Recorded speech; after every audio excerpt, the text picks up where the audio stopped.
Hello. It's a cold morning and it's right before Christmas 2023, and I want to share some of these thoughts on knives that I use almost every day and rely on personally, especially in case you have some Christmas money or need to get some last minute Christmas gifts for others, and this might be a good idea. I think everybody needs to have a good quality, preferably American-made knife that they can trust. And so these are, I'm going to show you a small size, 3 mid-size knives, and then 1 large. So this is the small size, and this is the only folding knife that I have out here. This is a Gerber Gator knife. I had to get a folding knife for the basic course that the 3 of 7 project group puts on. I was not allowed to take a fixed blade, and so this was the only fixed blade or folding knife that I felt that I could trust on a trip like that. This runs about $50 to $60. It is American made, and it's also issued to many of our U.S. Army soldiers. So you know that if it's gone through some kind of military testing, that it has some value to it. And I've put a beading on this. Now, the one thing that sets this apart from other folding knives in this category is the fact that you can torque down the screws if things get loose. You can technically take this whole knife apart to clean it, to fix it. This is just and it's very lightweight, has very good grip. Now, I will add that the lanyard is something I added. I try to always have a lanyard on my knives. That gives me a little bit of emergency cordage. But also, a lot of times I'm working with knives, up on ladders or, in tree stands and that kind of thing, or if I'm in an environment where, even around the water, where I want to make sure that I, don't lose my knife, and then I have the ability to hang on to it. So a really good option. It comes with a little belt sheath. This is also best if you are in a urban environment, because a lot of times cities and depending on the state governments are going to tell you you can't carry certain kind of knives. Most fixed blade knives folding knives are still legal in most places, and this blade length fits just under most of the legal requirements, at least around where I'm at. So a good urban option there. You could also probably take this overseas most places, as long as you have it in a checked bag. All right, I'm going to jump to the largest size here. This is a do-everything American beast. It's made by Ontario Knife Company. This is called the I think is SP10, I think is the number, Marine Raider Bowie. I've always wanted one of these knives, and years ago I got one. And I use it often. Now, the beauty of this knife is just huge. I can cut down. I remember I actually cut through an 8-inch diameter holly tree. That's a pretty tough tree, just to see if I could do it. I had to clear it off a trail, and I thought, why not? So I did. It took me about 20 minutes to do, but this knife was capable. I've also fully processed a deer with this knife, just to see if it was possible. Now, you gotta change your grip up a little bit, but this knife is precise enough on the tip, and it has enough belly here that it does work well for skinning. Now, it's not my go-to option. I'll show you one of my go-to options in just a moment for skinning a deer. But even when you have to chop through bone, you have to remove a deer's leg or something like that, this knife can handle that. Real tough handle. This, of course, is a fixed blade knife, and it is a full tang. So the tang of the knife, that's the steel that comes off, part of the blade, it goes all the way through this handle. Just a bomb-proof knife. Now, one thing, one of the reasons I'm including it in this video, Ontario Knife Company evidently recently declared bankruptcy. I'm guessing they're probably going to be selling. They're a historic knife company up in New York. Someone's going to buy them, hopefully, and reopen them. I don't know their current status, but these knives may be hard to find. And so, if you have that Christmas money, this is a great investment as a do-everything knife. Now, of course, this knife is so big, You don't want to be carrying this, especially in city environments. This is more of an outdoorsman kind of knife. It might be good to have in the back of a vehicle because you can chop firewood with this thing. It's a kind of a do-all thing. You know, if you know the history of the Bowie knife, there's kind of a legend around that. Jim Bowie, he was an American hero, American patriot. He died at the Battle of the Alamo. Really cool history with this knife design. And what's more American than a good Bowie knife? Also, great knife sheath. Now, there are other options. In fact, I may invest in a Kydex sheath for this. There's some companies online that make Kydex sheaths for this. Put this to the side. This knife, by the way, will run you between 50 and 100. I've seen it as low as 50. I've seen it as high as 100. Probably will be going up, especially if Ontario doesn't get manufacturing soon. All right, so the last three knives are mid-size knives. They're maybe referred to more as like a belt knife. I'm going to show you another Gerber for just a moment. Now, I've added some things to this sheath, but this is the Gerber Strongarm.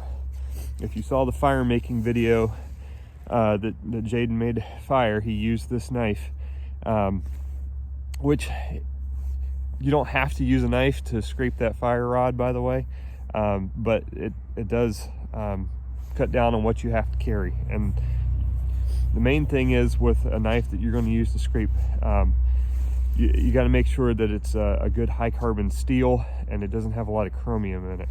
And there's more science behind it than I know, but this other knife that I'll show you in just a moment, it will throw a spark, but not as good as this. This is 420 high carbon steel. It is made in Portland, Oregon. It is a full tang knife, but the handle is hidden. Okay.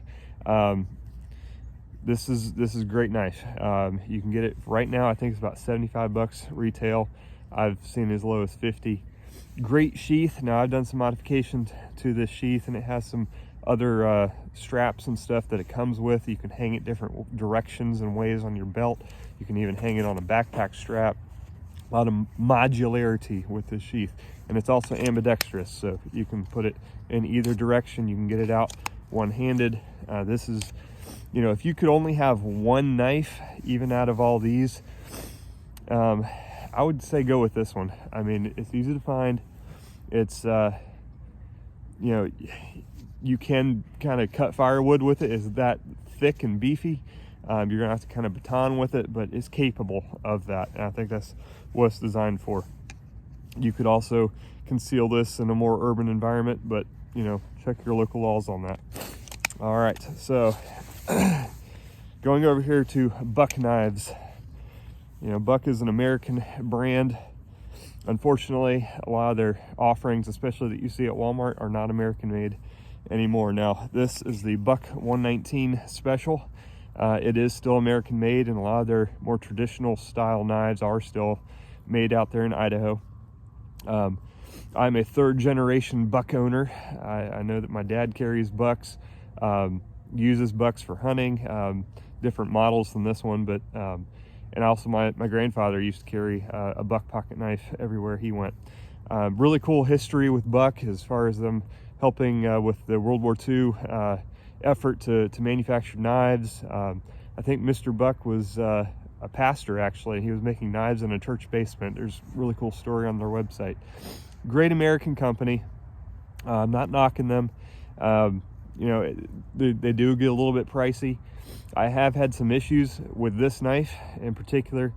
This knife, I had to regrind the tip because the very tip that came from the factory broke, and that's a whole other story. But this knife is still heavily used by me. I've done some more modification to it. I've kind of textured the handle. I put a lanyard on this one, but it's this high carbon stainless steel, so it has chromium and other alloys mixed into it, and that's nice when I'm processing a deer. You might see me use this knife in another video on a deer, because you can clean it very easily.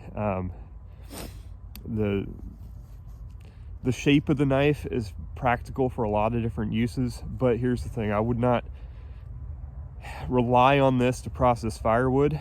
And as I said, I have had trouble throwing sparks with this knife, or at least sparks that were usable for fire making.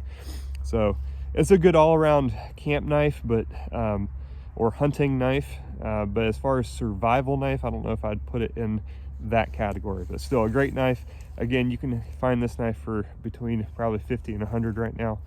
And you can find this knife at, you know, local places like Walmart and your local sporting goods store, your local hardware store. A lot of them will still carry this knife. So this may be the most easily accessed knife for many people.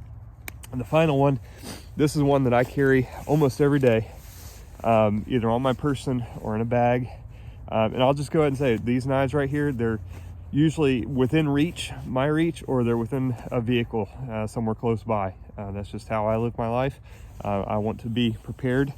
This is a Tops Mohawk Hunter, and it's the camo version. Only a handful of these were made. This knife I had the honor of purchasing from Aaron Malone over at Gideon's Tactical. I've purchased it through his eBay page. I've followed Gideon's Tactical for years. I encourage you to go check out his channel. He's got a lot of really good reviews on knives. In fact, some of these other knives I bought because he reviewed them and had a really good experience with. This knife stands apart from the others. I like the design, I like the shape, I like the feel, I like the nostalgia of it, but also at the same time, if in a situation I had to do repair work on this fixed blade knife, I could. Now that's not this knife right here. If something were to happen to this handle, which I don't think it would take a lot more effort for me to fix this knife. If something happened to this knife handle for some reason, I could repair it, because I've got the ability to take these screws out, remanufacture handles for it out of wood or rubber. I could wrap it with paracord in the short term. I could also turn this knife into a spear point if I needed to. I consider this a full-blown survival knife. Now it has the tactical looking advantage too, and that might be a consideration. You want something that's real low profile. I just like the design. This is made in the USA. Tops knives are designed, if you look at their website, a lot of special forces veterans help design their knives. So this definitely comes from a lot of in the field experience. So this out of the whole bunch is going to be probably the most expensive knife. Brand new, these knives run about $130.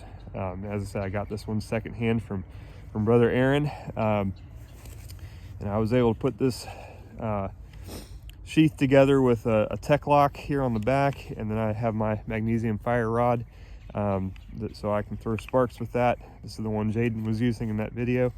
But this knife is an investment, but I also know that I can trust this knife.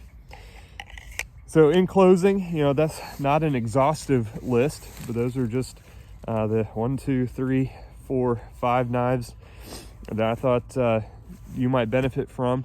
Most of these knives you can find at definitely on Amazon.com and have them shipped to your door. You can find them on, I think it's Blade HQ website. I have no affiliation with these. You can find them at Cabela's or Bass Pro Shops, most of these knives. Some of them you'll have to order, like the Tops knives, you may have to order these from Tops Knives Company. And as I said earlier, the buck knife, even the Gerber Strongarm, you can find it at local hardware stores or maybe even at your local Walmart. So get you a good knife. Every person needs a good knife. One aspect of this that I didn't even cover is a knife can be a last line of self-defense. I'm going to talk more about self-defense in another video, but having a knife on you when you need it, that's important. It's better to have something and not need it than to need something and not have it, especially something as vital as a knife. So if you have any questions, again, feel free to email me, and take advantage of finding some of these different tools. You know, these are tools that we need to live our lives. And you know, I have a kind of a burden as I'm sharing this video that so many people don't have these tools. You know, they may have some kitchen knives, they may have a little Swiss Army knife, which, you know, it's a tool. You know, those things can get you out of a pinch. But if things ever get really, really tough, you need something you can trust your life to. And all of these knives and their different capacities, I have trusted my life to. So hope you guys take care. Thanks.